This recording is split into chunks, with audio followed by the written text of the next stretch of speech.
Чебоксарах завершился всероссийский конкурс «Чувашская красавица». За титул боролись больше 30 девушек из разных регионов, даже таких отдаленных, как Ханты-Мансийский и Ямало-Ненецкий автономные округа.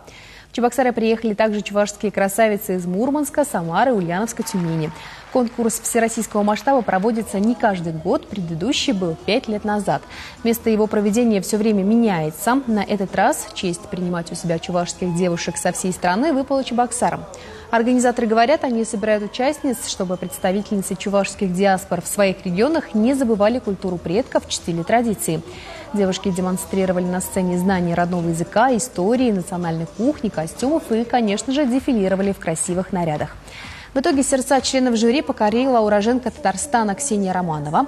Второе место завоевала красавица из Башкортостана Елена Садыкова, а третье – Ксения Сергеева из Крыма. Конкурс очень нужный. Это популяризация нашего языка, нашего народа. Мы работаем на объединение, только чтобы они познакомились, эти девушки, стали дружить регионами, районами, и чтобы мы действительно стали богаче от таких праздников.